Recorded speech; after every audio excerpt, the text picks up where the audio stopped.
away, because we are slap bang in the middle of the square. Over boundary came in the 10th over. That was 4 byes, then 2 consecutive boundaries from Rory Burns, and then Mr. David hit 2 sixes. Those are our only boundaries. As forward goes Overton, plays this one down to backward point. Jordan Clark comes through for the single. Case Armour doing this time, and he tries the shot again, and it's down the ground towards long on. Cox does the fielding, and Jamie Overton moves on to 9. Surrey 70 for 5. Stevens 2 for 13, and he's in his second over. Well, 12 of those have come off 2 shots. Of that 14 now, 12 of those have come off 2 shots. As Stevens is in over the wicket to Jordan Clark. Jordan Clark nudges down the ground. They want 2 here. This is good running from Jordan Clark and Jamie Overton. It's very sensibly played. Just nudged it down the ground.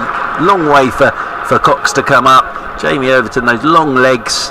As I always say, tall men tend to have long legs, which means they've got a bigger stride. Either a very long body, which, yeah, that is, and a stomach that could hold lots. Darren Stevens is in, and this is drilled by Overton, and Denley does the fielding in there at short extra cover. And there is no run.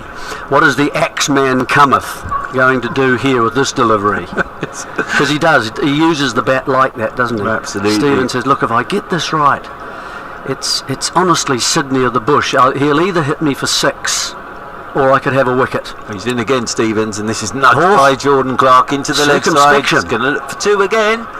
Well played, Jordan Clark. Round comes Freddie Clarkson to do the fielding. 2 more to the total. Jordan Clark, at the moment, this is not Jordan Clark's natural game, but it's very sensible. He's on to 6. Surrey move on to 74 for 5. D. Stevens wandering back to the top of his mark from the pavilion end in this 14th over. Coming into the right-handed Jordan Clark, who's whipped this one down the ground towards Jordan Cox, and he'll just get a single this time. Overton's actually slipped over as he was turning for the second. Hope he's alright, Jamie Overton. He just slipped a touch as he was turning for the second, but he's slowly getting to his feet like a suspension bridge. 75 for 5, 14 gone, 6 left, Jeremy Koenig. Just what Surrey need, isn't it? A hamstring at this stage of the game. Yeah, I can see Alex Stewart coming out with his pads on soon. Well, I was wondering when we had the COVID second team England going, I did wonder whether Stewart might get a game, might get a call up. Well, keeping. Absolutely. Absolutely.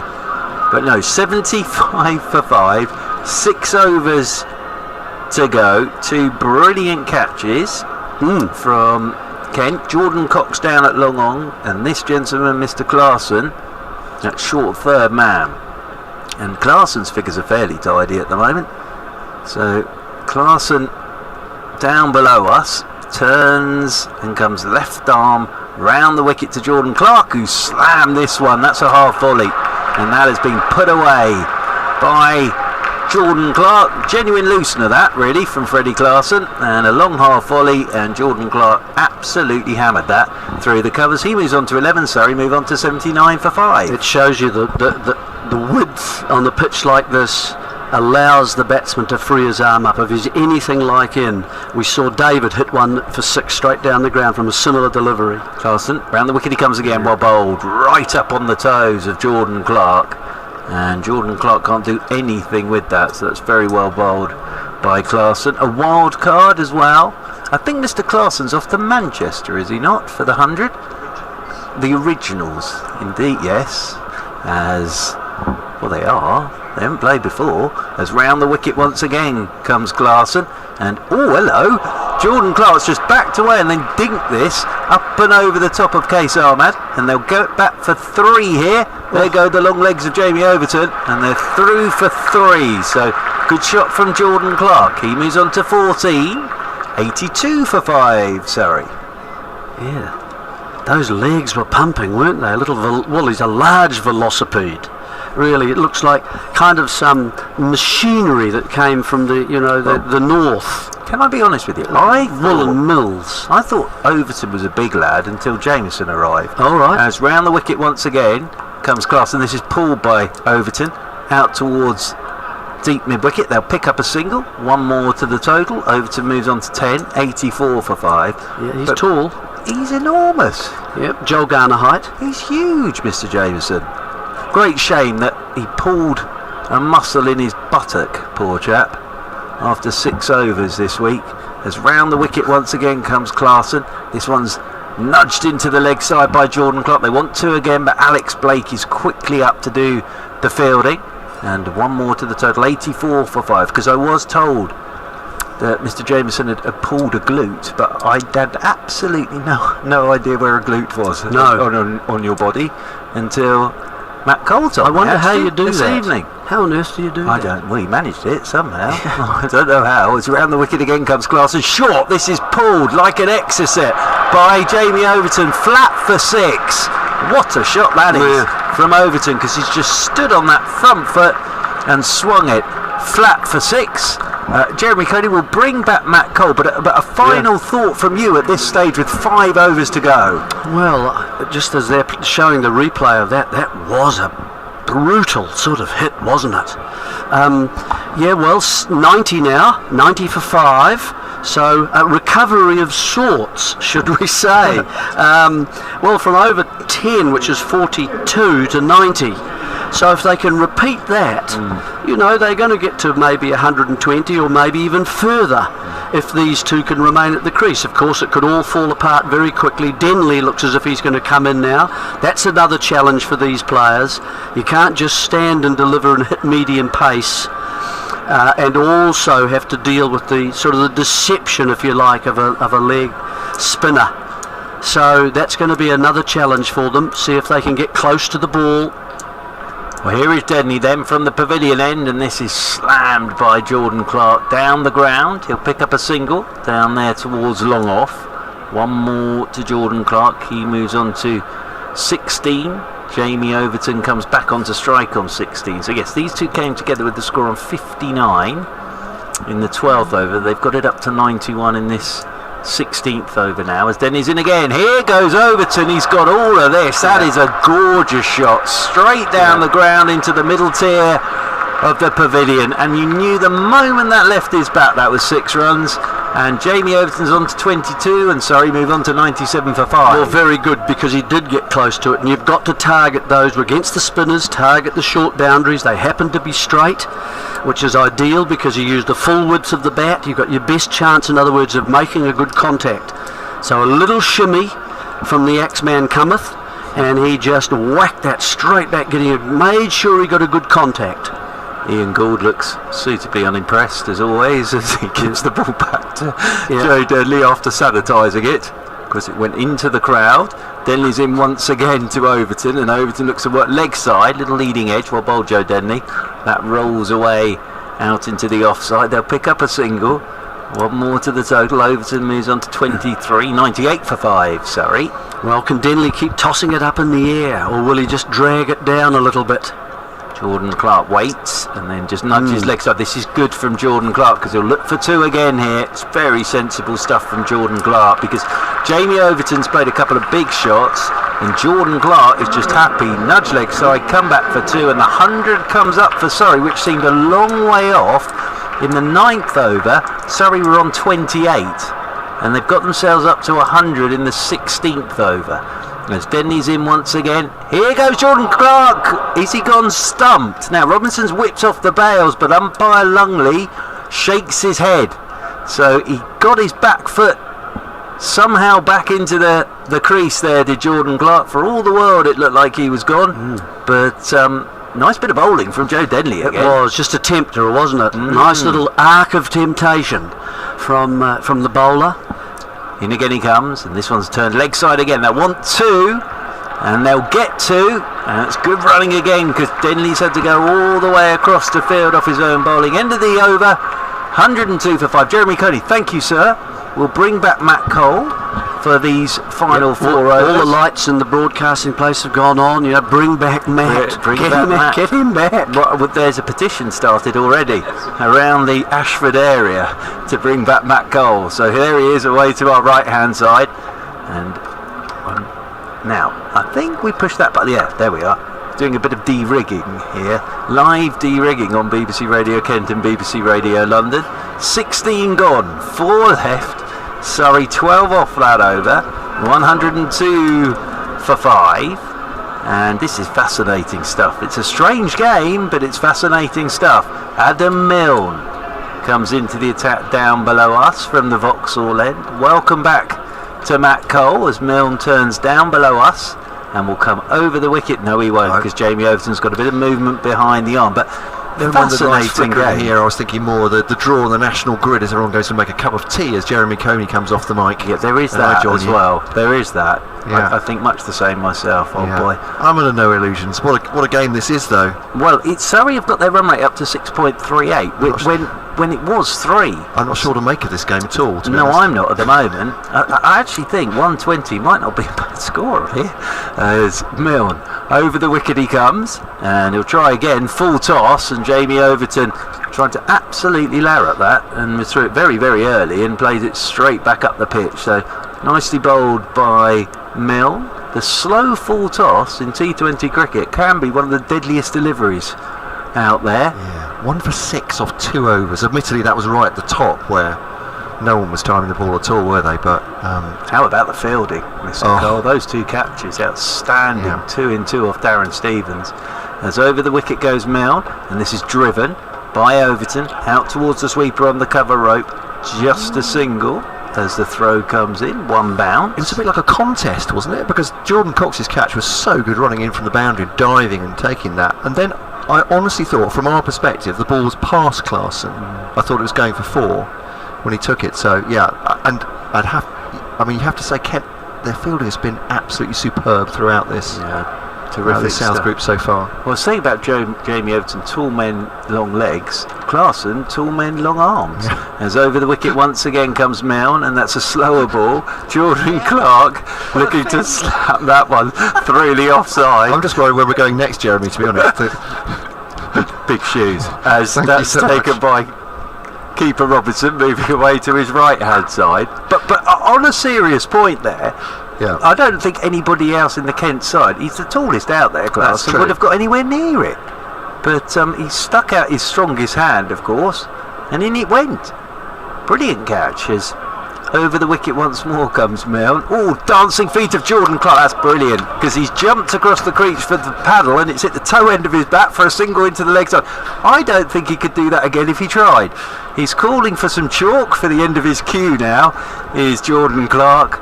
But he jumped across the stumps. He was looking for the little paddle, and it literally hit the toe end of his bat, and he's got a single. There are easy ways of pushing it to square leg for 1, I think it's fair to say, but it tends all round for style. Yeah, absolutely. As I say, I'm not sure he could do that again if he really put his mind to it. 104 for 5. This is a strange old game, but in its own way, fascinating at the moment. Milne runs away from us, comes over the wicket to Jamie Overton, and Overton slings this full toss high in the air. Now Bell-Drummond's coming round, Denley's coming round, and Bell-Drummond, good decision, leaves it for Denley. Now Jamie Overton's asking the question, was it above waist high?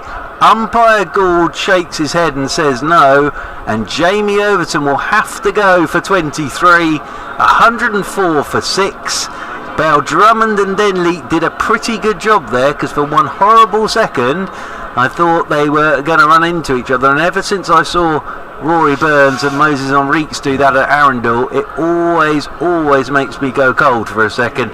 But Joe Denley taking that catch very safely, and Overton goes for 23. Yeah, I had exactly the same feelings. I saw them coming towards each other, but you're right, Denley did, the Bell-Drummond did very well to pull out at the right time. Denley's obviously given it a big call as well, and again safe hands from what was swirling in the air there.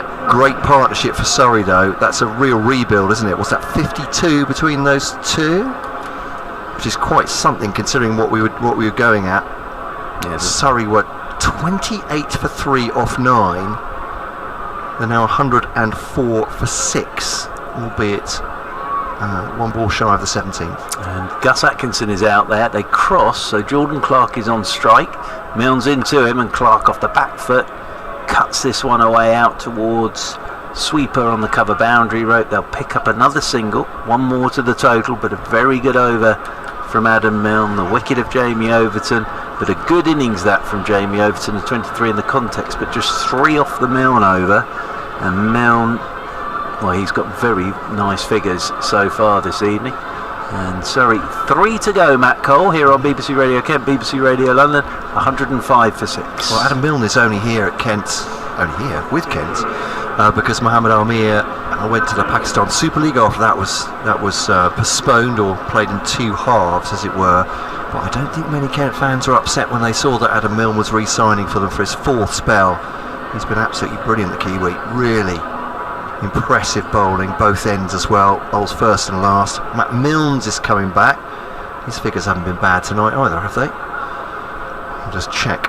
1 for 4 off 2, Matt Milnes at the moment. Not terrible. But he comes down from the pavilion end now, then to bowl to Clark's long handle, but it's the slower ball, and it bounces apologetically through to Ollie Robinson. Massive swing, almost took the shoulders out of the sockets there, did Jordan Clark, swinging for square leg. Ollie Stedman's been in touch. Good evening, Ollie. Evening, Ollie. Nice to have you with us, sir. He says Tim David played for South Shields Cricket Club up north, of course. The same season we had Jeremy Coney as our Sportsman's Dinner guest speaker. So there we are. Come on. There we are. This is Milnes again. Oh, he's picked that one. It's going to be 6. That one he has middled with the broad shoulders. Jordan Clark over mid-wicket. Picked that one out. 10 rows back. Oh no, it's gone down the aisle. It has. Are they called vomitories? Is that right? I think those little the little channels where you go down the steps. Are they? I kid you not. Wow. Interestingly and ironically towards the bar. Yeah, well, that's right. Yes. So and that's where that ball's gone as well. I can look this up now. Straight I bet towards this is something completely out of character. A vomitorium. Is there actually? They're vomitories. Vomitories. Yeah. And there's a vomitorium. There where you go down, there's a little concrete. Oh, never knew that. There we go. A passage that allows people to enter or leave an auditorium or stadium. There we go. I never knew that. That's well done, Mr. Cole. Every day's a learning day. Well, it went down that passage, didn't it? A rate of dots. And your gluteus maximi earlier. You know a lot about a lot of things. I don't have much, but you know. I give the dictionary a bit of a read. Useless information. Yeah, I was going to say. Top of your game. Nothing pertinent to the game. 111 for 6 it is after that massive 6 has gone well out onto the road beyond. Well, I think it's gone down the vomitorium or whatever it's called. Yeah, thank you. Down the steps. I don't know what a vomitorium is. That doesn't sound good, does it? Down the steps and out behind the MAR Galadari stand. Yeah. So somebody somewhere has found our ball. But we're going to have to. They've gone home with it, I think. So we've got another ball out there in the middle now. But I tell you what, he didn't half get hold of that, Jordan Clark. That was a massive shot. I was complimenting Matt Milnes for the ball which he took all the pace off. And Clark's huge swipe at it and miss. But that one, compliment the batsman because he's completely creamed that. Clark now faces on 28 not out. He gets that one over the infield. It's going to go for 4. It's, I won't say it's an edge, but he's, mowed it above the head of Daniel Bell-Drummond at third man. Fortune favouring him, and it's worth going for that, isn't it? I suppose it's thick on the outside of the bat, over third man, and that's 4 runs. So runs coming now, 115 for 6. Really important for Surrey to fight back. Ken did such an amazing job. 28 for 3. Can Surrey recover to put a meaningful total on the board? To be honest, this pitch, who knows? It could go very quiet for Kent. Surrey bowl as outside the off stump. It's a lovely delivery from Milnes, full length, wide. He's just bending the knees and trying to get a cut on that. Couldn't hit it. Jordan Clark, good recovery from Milnes. All I would say is, Surrey know the blueprint here anyway. They've seen the way Kent have done it in this first innings. This is a little gem of an innings from Jordan Clark. 32 off 23 deliveries in the context of what we've seen. And in footballing terms, this really has been a game of 2 halves so far. Yes, indeed. Clark doing a little scoring bouncer, slow ball bouncer. That is an excellent delivery. It gets a little applause from Mark Church because that's ballooned up at no pace whatsoever. Clark has no idea what to do with it, and it's bounced once again twice through to Ollie Robinson. Good. It's also the direction of that slower ball bouncer as well, because there's nothing you can do with that really. Can't really sway out the way and try and dink it. So Mr. Coney's playing a forearm smash Am I right? I reckon that's about right. It says not enough pace on it to do anything with it. This one's in a block hole and it's cut out towards the offside boundary. Leaning fields, 116 for 6 then at the end of the over. 18 gone. 116 for 6. They need, well, Jeremy Coney was saying, look, put 140 on the board, you got yourself a game. I think you might be right. Perhaps even 130 is going to be enough. We've seen games like that plenty of times for the T20 Blast over the years. But this could be a bit of a squeaker, it feels like to me. Unless Kent get off to a flyer, if similar happens to them and Surrey bowl well like Kent did in the power play, this could be interesting. Well, last over from this Vauxhall then, the 19th, and it's going to be Adam Milne with figures of 2 for 9. Coming in over the wickets, Jordan Clark drives him down the ground, swings long off to his left Cox, and they'll come back for 2. So 2 more to the total. Gus Atkinson's yet to face a ball actually since he's got out there. He's run well. Well, he may as well have left his pads and bat in the dressing room really, while 18 for 6. That I always remember that with Mark Wood in the final. Where apparently when he walked out the bat, Ben Stokes looked at him and said, "What have you got all your stuff on for? All you're going to do is run." As over the wicket once more comes Milne, and well bowled, slower ball outside that off stump, and Jordan Clark's waited, and then flung the bat at it, got nothing on it at all, and taken by Robinson, moving away to his right hand side. 118 for 6 Surrey, 10 balls to go of their innings. Jordan Clark 35 not out from 27 deliveries, 2 4s and 1 6. Gus Atkinson yet to face a ball. On over the wicket, right arm over to Jordan Clark again, all the pace off it, and Jordan Clark slaps this straight to Joe Denley on the edge of the circle, and they'll pick up a single, and that will bring Gus Atkinson on to strike. Clark 36, Surrey 119 for 6. Adam Milne's going to be playing 100 cricket as well for Birmingham Phoenix. Yeah, marvellous. He came in as a replacement for Shaheen Afridi. Right, like for like. 119 for 6. And Gus Atkinson on to strike for the first time here to Adam Milne. As over the wicket comes Milne to Atkinson, the right-handed bouncer. Atkinson ducks underneath it. That must have been tight actually, down the leg side, but umpire Lungley says no, that's okay. And taken by Robinson as a flying seagull goes across in front of the commentary box window. They did quite a lot of that. Absolutely, yeah. So down comes long off and long on. Up comes third man. Jeremy Coney's calling the slower ball. Well, absolutely, with this field. As in over the wicket he comes, goes slower ball wide outside the off stump, but actually signal wide this time because Gus Atkinson's done quite well there, because he's made it look as if he was about to fall over because he was having to reach for it so far. But of course you do have the tram lines now. I think Milne's saying, hasn't he come outside the off stump up? 120 for 6. Feels like a bit of a bargaining between the bowler and the umpire there. It's not going to change his keep an eye on mind. him. Yeah, he knows a bit about this game, Adam Milne, doesn't he? He wants to put it in the umpire's mind. Absolutely. No, he stepped across the stumps there, As Milne over the wicket he comes again to the right-handed Atkinson, well bowled right up there in the block hole. And this is exactly what Kent did to Surrey in that run chase at Canterbury. Just kept bowling Yorkers. 120 for 6. Milne of course took his hat-trick. Deep mid-wicket, long off, but it was still a hat-trick. And they all count. 120 for 6. No, he's bowled beautifully again tonight. 2 for 13. And this is his final delivery.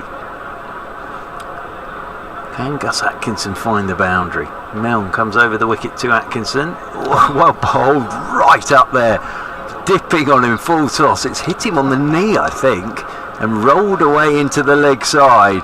But yeah, Gus Atkinson there was thinking full toss, and then it dipped on him and hit him on the inside part of his knee.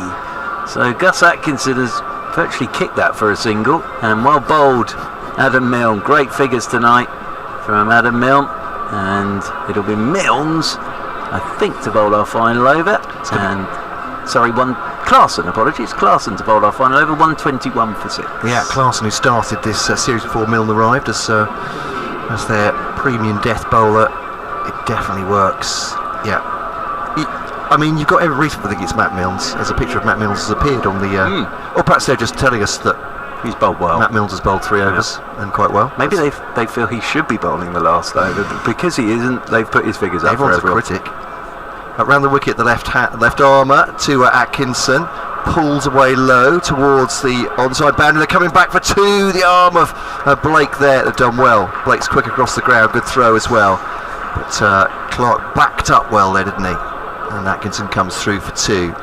What you Ideally, want Jordan Clark on strike here. What you would say at the moment is they've got a serviceable total. I would. Sorry. Yeah, absolutely. Clarkson goes very wide this time to Atkinson, swing and a miss. They're going to come through for a bye, throw at the stumps by Robinson is a mile away. I think he's laughing. He's looked at Darren Stevens, who is taking the mickey, I think it's fair to say, out of that throw. They came through for a bye. It's not easy to throw that ball with your glove on if you're the keeper. No, he didn't have time to take it off, Not really, no. So it's not straightforward, that. That could have gone horribly wrong. It was a bit more like a shot put than a throw, that wasn't it, with the gloves on. Clarkson then to Clark, wraps him on the pad, but it's going to skew out onto the offside. Leg stump Yorker. It's good stuff from Clarkson again, isn't it? Leg by. So he hasn't conceded a run off the bat in 2 balls. Terrific stuff from him. Have they? Well, that was a leg by. Yeah, I thought the first one was a... I'm a little confused. Oh, sorry, Atkinson scored 2 off the first ball, didn't he? Yeah. But that was signal leg by. Anyway, here's Clarkson to Atkinson up in the air, but safe. One bounce out to Ahmad on the long off boundary. They'll come through for a single. He's made room there, flat batted it out. A couple of bounces to Ahmad on the long off boundary. 126 for 6. 2 balls to go. 5 runs off the over. So really good from Clarkson. Yeah. Can Jordan Clark find a boundary off these final 2 balls? Finds 2 here. I'd say this is a very competitive total. Down the leg side, there's definitely a wide. It was wide and it was grubbing. It wasn't bouncing, was it? Well, it's going to be a fascinating run chase for Kent. As you say, I think this is a total they can bowl at on this pitch. Without a doubt. And Surrey have the blueprint because they've done it before. And it'll be interesting about how Kent go about the chase as well. So Clarkson. 2 legitimate deliveries left down the leg side. That's a great delivery. It's outside the leg stump, but Clark's backed away. It's gone between bat and pad, I think.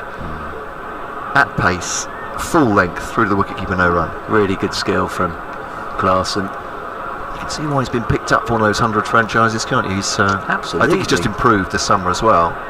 He played internationals against Ireland for the Netherlands just before this blast happened. I think that's really helped him too. Has sharpened him up. Cut away by Clark. Well, they come back for 2. A sacrifice run. They do. Well, Atkinson thought about it and he's now been run out. So Clark wasn't going anywhere. A 36 for Jordan Clark could be a very, very important knock from him. And Surrey finish 128 for 6. Yeah, they ran one, didn't they, with the run out. So 128 for 6 from their 20 overs. 129 to win for Kent then. What a strange old innings that was. The story of it. Surrey 28 for 3 through 9 overs. Quite astonishing. The lowest total I think I've ever seen through a power play. 17 for 3, and certainly through 9 overs, 28 for 3. Absolutely crawling along what looked like a sticky surface. Pace off the ball was working. Milne was doing it expertly at the top as well. The quick bowler. Smith gone for 1. Geddes for 8. Evans for 6. Then Davey came in. Gave it a bit of a bash for Surrey, but huge 6s off the Kent bowlers. Stevens got him for 20. Jordan Cox a running diving catch at long on, and then Fred Clarkson, not to be outdone, stretching at third man, somehow clutched the ball.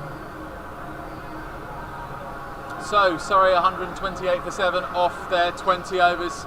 Queen's boys are back with me, Aaron Morris. And we've also got Mark Lambert and James Chisholm in the centre. And guys, I hope you enjoyed that. Although I have to say, first 9 overs, Mark, was a fairly tough watch. I'm not going to lie. We were 28 for 3 off 9 overs. That's not standard T20 cricket, is it? Yeah, it was looking bleak. It was looking bleak for a little while, and then we sort of stabilised a little bit, and then the hitting from Overton and Clark at the end kind of got us to just about competitive, hopefully over 120. At least you're in it, so yeah, fingers crossed. Yeah. Everyone was saying, you could hear them here on commentary, Mark Church and Matt Cole saying that Hashim Amla in the county championship game against Hampshire, having to bat out the final day, everyone was channeling their inner Hashim Amla because they weren't trying to score runs. Now, it was a very difficult pitch to bat on, and also Kent bowled fantastically, especially in the power play and just after that. So 1, 2, 8 to defend. What do you reckon? Have we got enough to bowl out there? I mean, is there a chance that Surrey can get this victory that will keep them in contention? I mean, early wickets, right? We need some early wickets. Try and get the run rate going up a bit if it's possible, and see what happens. But yeah, I mean, you'd rather have 20 or 30 more, but it's better than what it was looking like. It looked like it was going to be 70 or 80. So yeah. Now, guys, you can probably hear the noise behind us. Just look over behind your right shoulder. This is the Kia High catch. Now, listen, Aaron, I'm not going to ask you to have a go at this because you've only got one hand to catch with. But this is a small, fluffy yellow thing as opposed to a large oval thing. Obviously, for regulars at the Kia Oval, you'll know this is where a tennis ball gets catapulted into the sky, and a member of the public who may or may not be oiled up has to try and catch as many of the 5 that are sent his or her way, and you get to win Surrey merchandise and prizes for the more tennis balls you catch. Fancy having a go at that next time you're back at the Kia Oval, James? You know, we'll stick you out there. I think I'd be maybe a capacity crowd for you though, not just 5,000, maybe 25,000. I think I'd be pretty useless at that. There's not a big bloke in front of me, I've got no chance. No, it's good fun, and you can hear the crowd really getting into it, and yeah, you get some comedy attempts, and you also get those club cricketers who find it very, very easy indeed. But it's a bit of a breeze here at the Kia Oval, so it might not be all that simple. Guys, let's talk about atmospheres, because yeah, I mean, we were talking about the Premiership final at Twickenham, and you only had, was it 10,000 that were in for that one, James? But I mean, did it feel like more because people were just so desperate to be at a sporting event? And actually, yeah, it might have only been a fraction of the full capacity, but they wanted to make the most of the opportunity. Yeah, I think the last couple of games we had with crowds was just amazing, and to go to Twickenham 10,000, it was like it was full. It was, like you said, it was absolutely incredible. People were so kind of hungry for sport and Premiership final, so it was incredible. But look, I mean, Mark, we've seen it at Wembley over the course of the Euros, right? They started off with 22,500 during the group stage, and then in quarter-finals that wraps up 45,000, 60,000. Actually feels that Wembley has an atmosphere. You would never have said that before, even when it's got 90,000 in for like a friendly or something, and now people just are chomping at the bit to get back to see live sport, aren't they? Yeah, I mean, as Aaron just said, I mean, football at the moment's different level. The joy. I mean, it was feral, wasn't it? It was feral at Wembley. Like, people were just losing their minds before kick-off. Sweet Caroline was going. Even Gary Neville and Rio Ferdinand and Ian Wright were joining in and singing as well. Like, yeah, people are just desperate for it, and obviously with England and their progression at the moment, it's just been unbelievable. It's been so nice. I've been very, very fortunate with Sky Sports. We've got our studio overlooking Wembley with the arch in the background, and people are shouting down from below. You know, we have guests in like David Seaman or whoever it might well be, and they're all part of it. And we love just looking down and just chatting with them, and you just really find that kind of that real sort of that proper togetherness feeling, and it's really brought together a nation. You mentioned Sweet Caroline though, and this for me is the biggest question of the show so far, guys. What is the best in-stadium England fan sung anthem? Okay, so we're not talking about like just something you hear at a stadium. This is something that you belt out from the bottom of your lungs, from the diaphragm. Okay, so I'm going to give you some options here. Let's say football's coming home because everyone's singing it at the moment. Rugby anthem, obviously it's got to be Swing Low Sweet Chariot, right, for England rugby. And for cricket, I mean, it's Jerusalem really, the England cricket anthem. So come on then, what are you going to go for? Or the Jimmy Anderson one, that goes off. What do you reckon? It's coming home, isn't it? Like, Yeah, it has to be. at the moment, especially, yeah. That, or Don't Take Me Home, we were saying earlier. Oh yeah. And that has got multiple purposes. But they've kind of nicked Sweet Caroline, haven't they? Because it's really a cricket anthem. I've heard it mostly at cricket grounds, and then suddenly everyone's like, "Sweet Caroline," you know. It gives so- you everything you need. It doesn't matter what sport it is. You can sing it anywhere, and you just go for it. Yeah. And what about, you know, because obviously we're talking about, you know, England football, and it's great that, you know, finally we have an England football team who are doing well. You know, semi-finalists of the World Cup 3 years ago, finalists, runners-up at worst, winners at best on Sunday night. What does that mean to you guys as fellow elite athletes? You know, you know what it takes to play in the biggest of games. You know, Premiership title, you know, winners yourselves. You know, what will those guys be feeling heading into this game on Sunday night? I mean, just the nerves, the pressure, all that kind of thing. I mean, it's something that's so unique, isn't it? It's such a special feeling, Aaron. Yeah, I think it would almost be wrong of us to comment on it, because as big as those occasions that we get lucky enough to be involved in are, it's like transcendent, isn't it? England football, and I think Gareth Southgate spoke about how these like moments kind of burn into the public consciousness, and to have the pressure that these lads do on